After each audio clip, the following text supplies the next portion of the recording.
It has just gone 17 minutes after 4. It's the second hour of today on a Monday here on eNCA. Sick leave is inevitable during winter, but if you are being disingenuous about your illnesses, you can count on getting fired. In fact, you'll have no recourse. Two recent cases brought before the labour courts saw 2 dismissals being upheld despite the CCMA ruling in favour of the aggrieved employees. In fact, both employees claimed they were sick, but one got busted when the evening news pinned him at a protest of all things during the day. Now, the other enjoyed a rugby match. For more on this, we're joined now by Dumisani Ndiweni, a partner at Webber Wentzel. Dumisani, a very good afternoon and welcome to eNCA. I mean, how much sick leave is considered too much sick leave for an employer? Oh, good afternoon to you and your viewers. Look, too much sick leave is anything which is more than 30 days. Sick leave is regulated by the Basic Conditions of Employment Act, which allocates 30 days to an employee per 3-year cycle. So every 36 months, you have 30 days worth of sick leave. If you work for 5 days, it'll be 30 days. If you work for 6 days in a week, it'll be 36 days. So anything in excess of that is too much. So, Dumisani, what should an employer do if he or she suspects that an employee is being dishonest? I mean, just highlight if you can for us, 2 cases recently brought before the Labour Court and the Labour Appeal Court.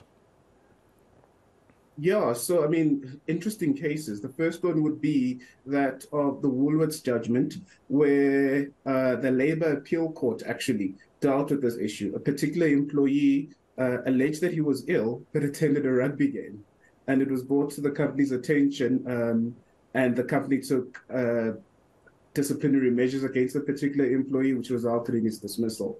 The recent case, rather, is the SARS judgment, where in that particular case, the employee alleged that he was sick, and whilst he was allegedly sick, he attended a protest. And his line manager, while watching news in the evening, identified him amongst the group of protesters and instituted disciplinary charges against him. And he was charged with gross dishonesty and dishonesty, resulting in his dismissal. Interestingly, the CCMA in both those cases found that the dismissal of the particular employee was unfair. In the SARS judgment, the Labour Court agreed with the dismissal by the company, alleging that the fact that the employee was not honest about the true state of health creates a breakdown in the trust relationship between the employee and the employer, and the result of dismissal was actually warranted. Similar case with the Woolworths case, same sort of concept. If you are dishonest about sick leave, you may be dismissed. Of course, they do. Dumisani, I need to ask you this. I mean, do they have any leg to stand on if they appeal? And I imagine they will. Yeah, look, the truth of the matter is if you are dishonest, you probably won't succeed on the appeal. The fact of the matter is sick leave is a benefit available to all employees and should not be abused. To the extent that it is abused, and it's abused in a format of dishonesty, it would result in your potential termination. Because remember, the employment relationship is based on the establishment of the trust relationship between the employee and employer. So if you break that trust relationship, it doesn't really matter if you do appeal. If that dishonesty exists, you probably will not succeed in any platform.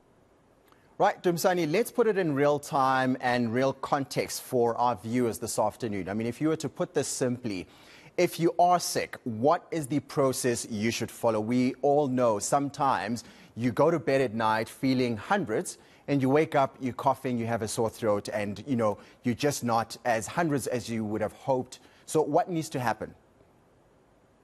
So the reality of it is, if you work for a smaller employer, you would just contact your line manager and inform them that you're not well.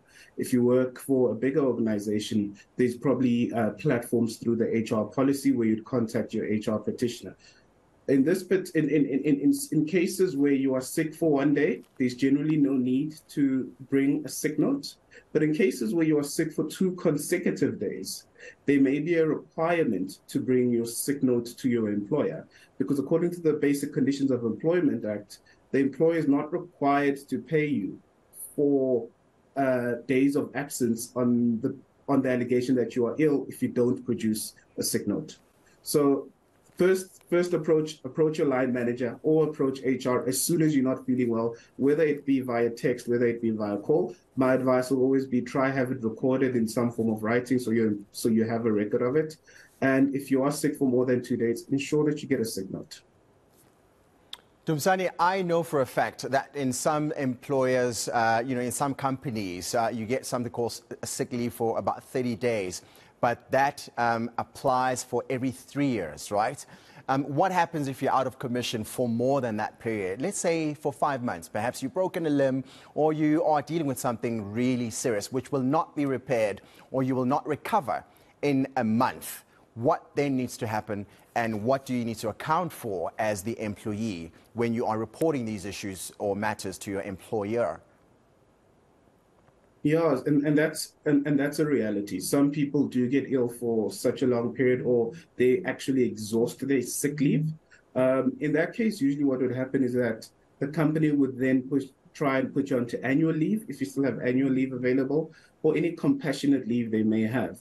But if it's a condition where you are going to be out of action for a while, there are incapacity processes and medical boarding processes which companies can embark on to have you medically boarded so that during that time, at least you are remunerated to a certain extent. Because once you've finished your sick leave and your annual leave, technically the employer is not obliged to pay you if you're not rendering a service. So there is the option of the onboarding and the incapacity route, which employers generally follow. And during that time, Dumisani, this is fascinating to me. Would the employer have the right to dismiss you or fire you?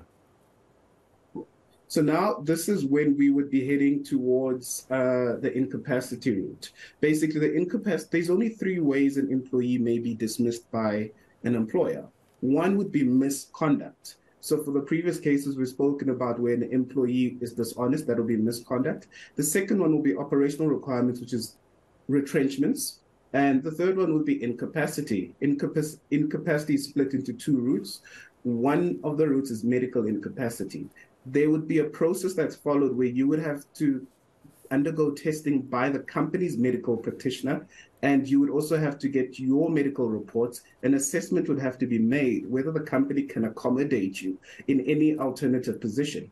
If the company, after the hearing, if the company cannot find a suitable position or an alternative position for you to operate or for you to function in with your medical condition, unfortunately, yes, the company may then proceed and terminate your employment. But generally, this happens after they've tried to exhaust any possible alternatives to dismissal. Interesting. Dumisani, before I let you go, I have to then ask you this. How can one then avoid being dismissed for dishonest conduct? To be honest with you, the truth of the matter is just don't lie. Just be honest about it. Rather apply for annual leave. Do not take chances. A lot of people are taking chances lately where they log in a sick leave call, and you find people at rugby matches, at protest actions, at parties. Just don't be dishonest, because dishonesty is one of the issues which breaks down the employment relationship between employee and employer. Dumisani, thank you so much for educating us this afternoon. That was Dumisani Ndiweni, a partner at Webber Wentzel. We're going to take a quick ad break.